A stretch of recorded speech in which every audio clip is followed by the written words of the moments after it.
When Marcus started coming to Murphy's Diner every day, the other staff wanted him gone because he looked homeless and couldn't afford to buy anything.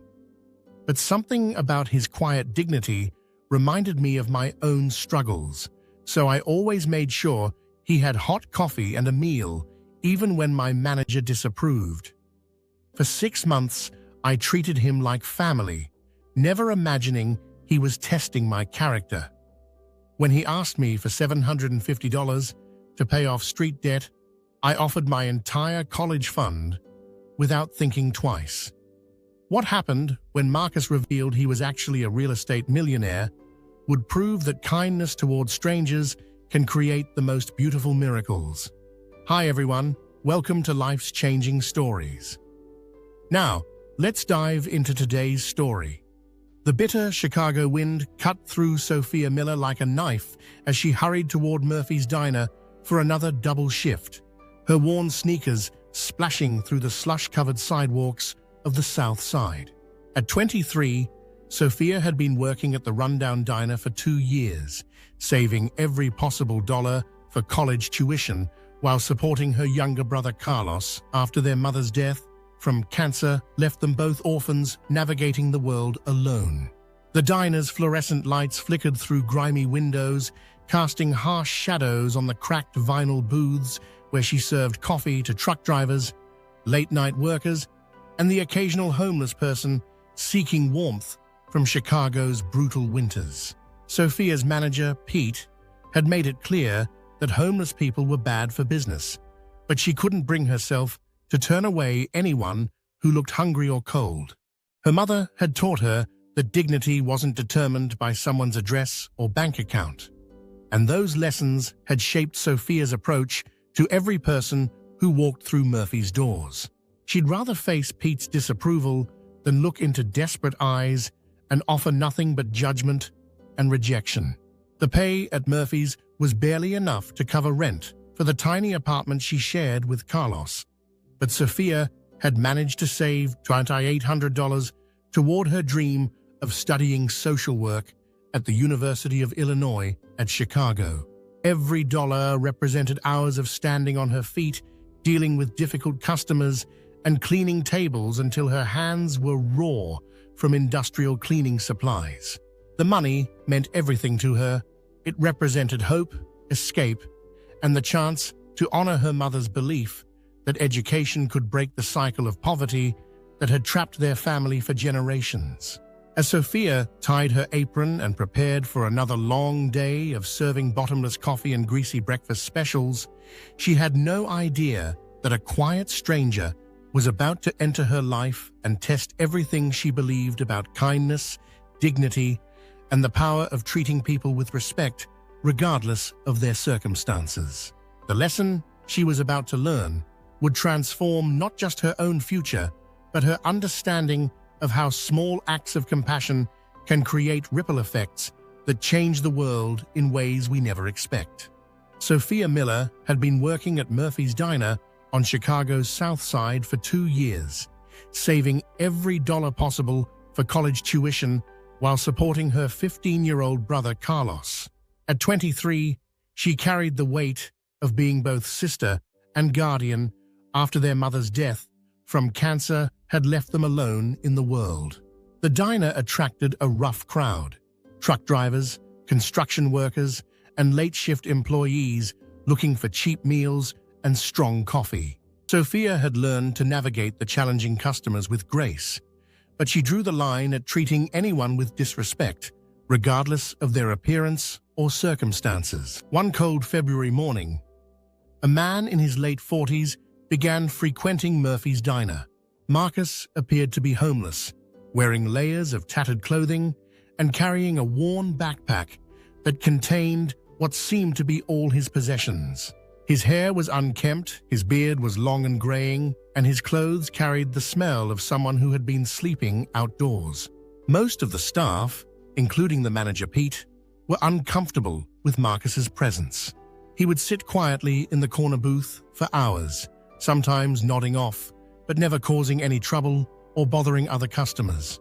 Pete complained that Marcus was bad for business and instructed the waitresses to discourage him from lingering. Sophia saw something different in Marcus. Despite his rough appearance, there was a quiet dignity in the way he carried himself, a politeness in his interactions, and an intelligence in his eyes that suggested a complex story behind his current circumstances. While other staff members ignored Marcus or treated him with barely concealed hostility, Sophia approached him with the same warmth she showed every customer.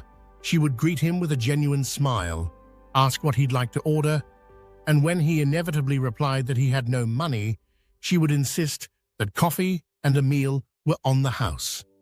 "What would you like today, Marcus?" Sophia would ask, using the name he had quietly shared during their first interaction.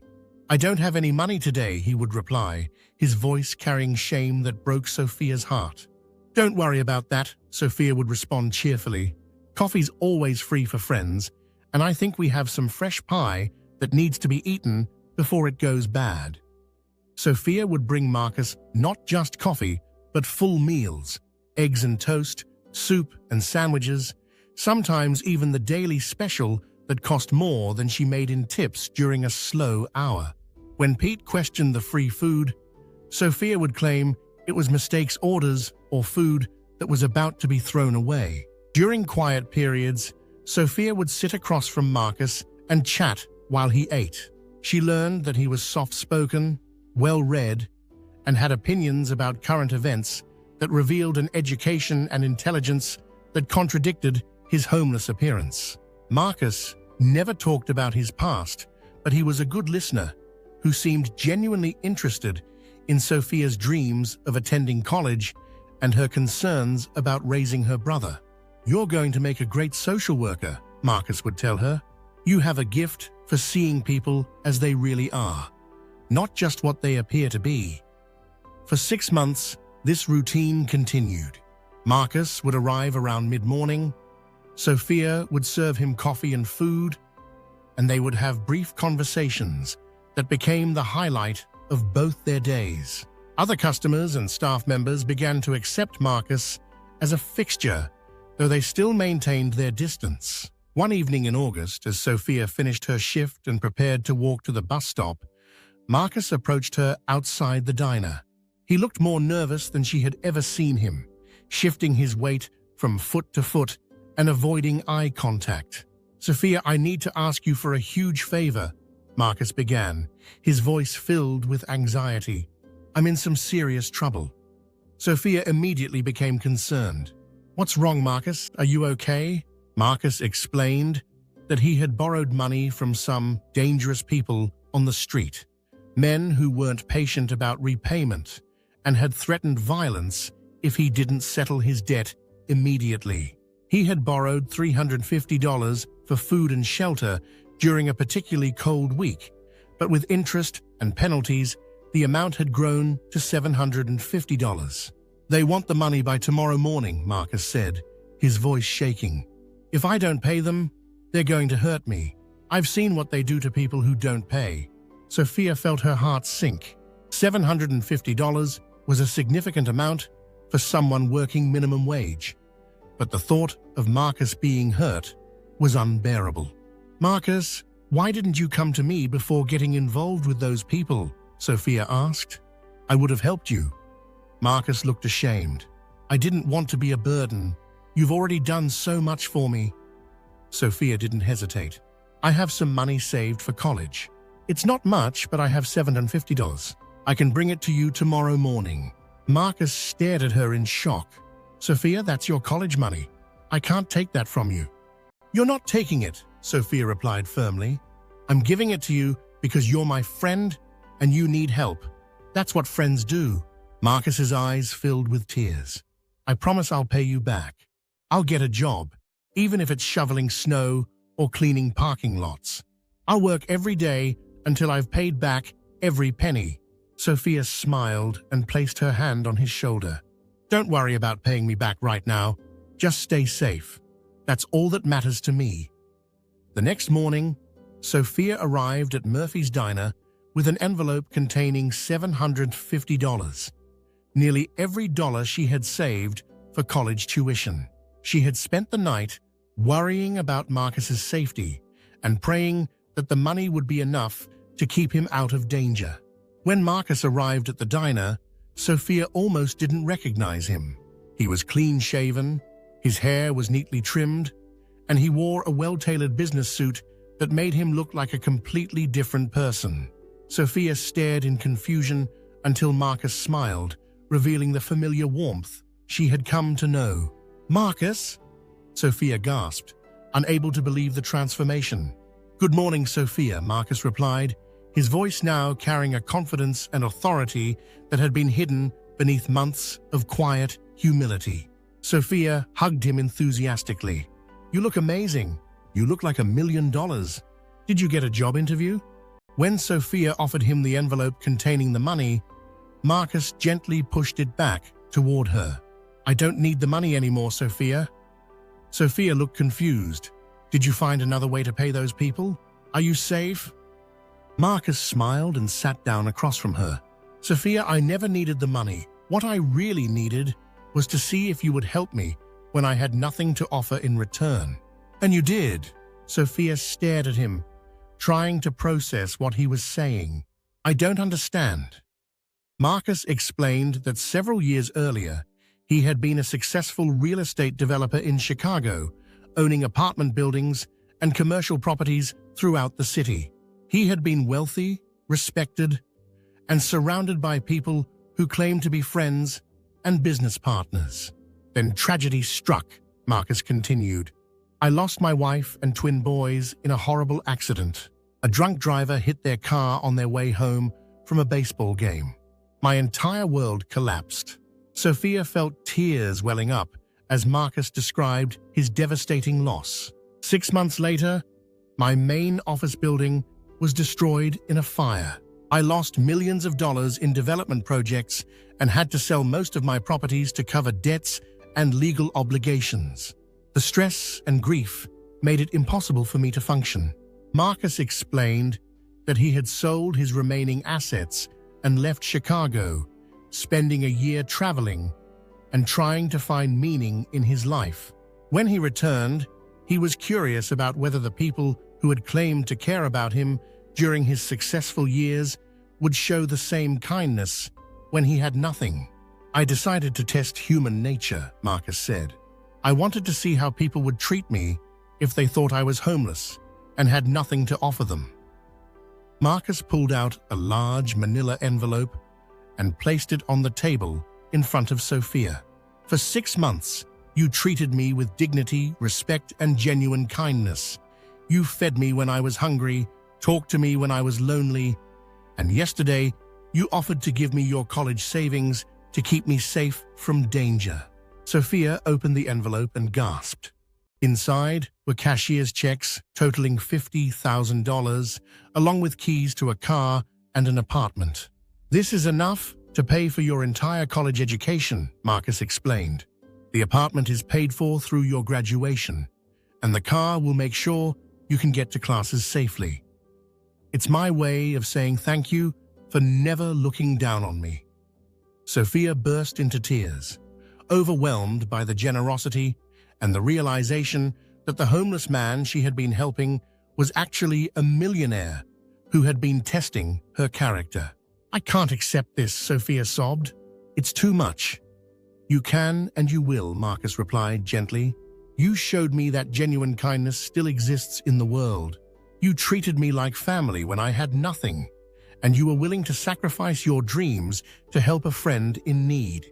That kind of character is rare and should be rewarded."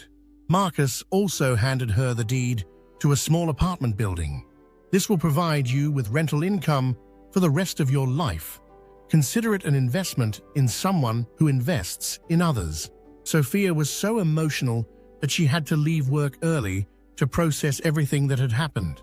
The homeless man she had been feeding for 6 months was actually one of Chicago's most successful real estate investors, and her simple acts of kindness had earned her a fortune.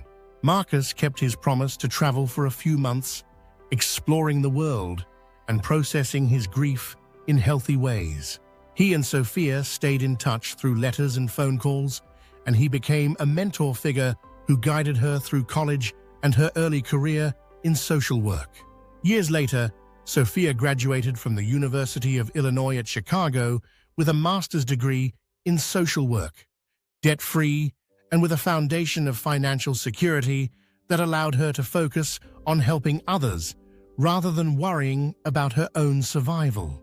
She established a non-profit organization that provided meals and support services to homeless individuals, always remembering the lesson Takakas had taught her about looking beyond appearances to see the inherent dignity in every person. Marcus eventually returned to Chicago and resumed his real estate business, but with a different focus. He began developing affordable housing projects and funding programs that helped homeless individuals transition back into stable housing and employment. The test Marcus had conducted taught him as much about himself as it did about others. Sophia's kindness had restored his faith in humanity and given him a reason to rebuild his life with purpose and meaning.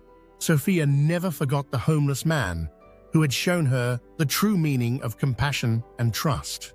Every success in her career, every life she was able to help, could be traced back to the 6 months when she chose to treat a stranger with dignity and respect. Marcus's story became a legend in Chicago's social services community, proving that kindness toward the most vulnerable members of society creates ripple effects that transform entire communities. The diner, where Sophia and Marcus first met, eventually closed, but not before becoming famous as the place where a simple act of human decency had created a miracle that changed 2 lives forever. Sophia's brother Carlos, inspired by his sister's example and supported by Marcus's generosity, became a teacher who specialized in working with at-risk youth. The kindness that Sophia had shown to one homeless man had created a legacy of service that would impact thousands of young people throughout Chicago. Marcus often reflected on the 6 months he had spent testing human nature and how Sophia's consistent compassion had taught him that there are still people in the world who choose kindness over convenience, generosity over self-interest, and love over fear. The $750 that Sophia had been willing to sacrifice for Marcus's safety had been returned to her, multiplied by more than 60 times.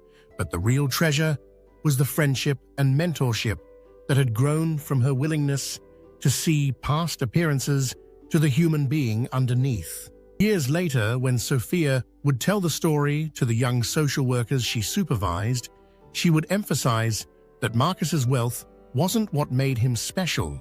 It was his desire to find genuine human connection and her willingness to offer it without expecting anything in return. The lesson that both Sophia and Marcus learned was that true wealth isn't measured in dollars or properties, but in the relationships we build through acts of kindness, respect, and unconditional human dignity. Marcus's test had proven that there are still people in the world who choose to see the best in others, and Sophia's kindness had proven that treating everyone with respect and compassion creates miracles that can transform lives in ways we never expect. The story of Sophia and Marcus became a reminder that we never know who we're really helping when we choose kindness over indifference, and that the smallest acts of compassion can create the most profound changes in the world. We hope you enjoyed today's story of love, life, and betrayal. For more free stories and entertainment from our channel, please hit the like button and don't forget to subscribe with notifications.